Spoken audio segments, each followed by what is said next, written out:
श्री स्वामी समर्थ. नमस्कार मंडळी, मी मीना तुळसकर. आज मी तुम्हाला रव्याचे मेंदू वडे करून दाखवणार आहे. चला तर मग बघूया साहित्य.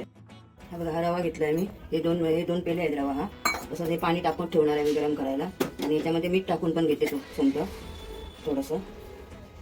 आणि नंतर आपण तेल लावायचं मळताना. तर गरम पाणी मी तापत ठेवलं आहे. हे 2.5 पेले ठेवलं आहे. म्हणजे आपल्याला जेवढं लागेल ना भिजवायला रवा तेवढंच आपण घ्यायचं. म्हणजे जास्त ठेवलं आहे ते.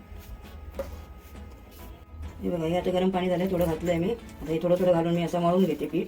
आणि नंतर मग पीठ मळून हे झालं, रवा मळून झालं ना काय परत तेल लावायचं आणि 10 मिनिटं आपण ठेवून द्यायचं. तसं थोडं थोडं घालून घेते पाणी.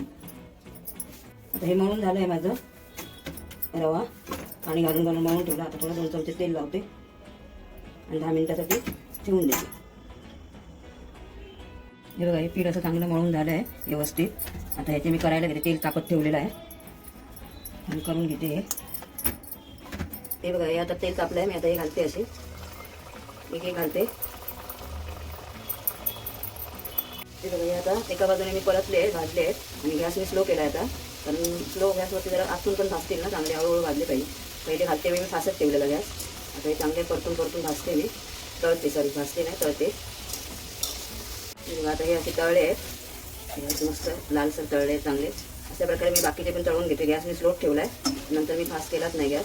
आणि आतून पण ते चांगले तळले पाहिजे ना, म्हणून स्लोवरतीच तळते. हे बघा, अशा प्रकारे माझे सगळे तळून झालेत. आता तेल पण भरपूर टाकलं तर स्लो करते.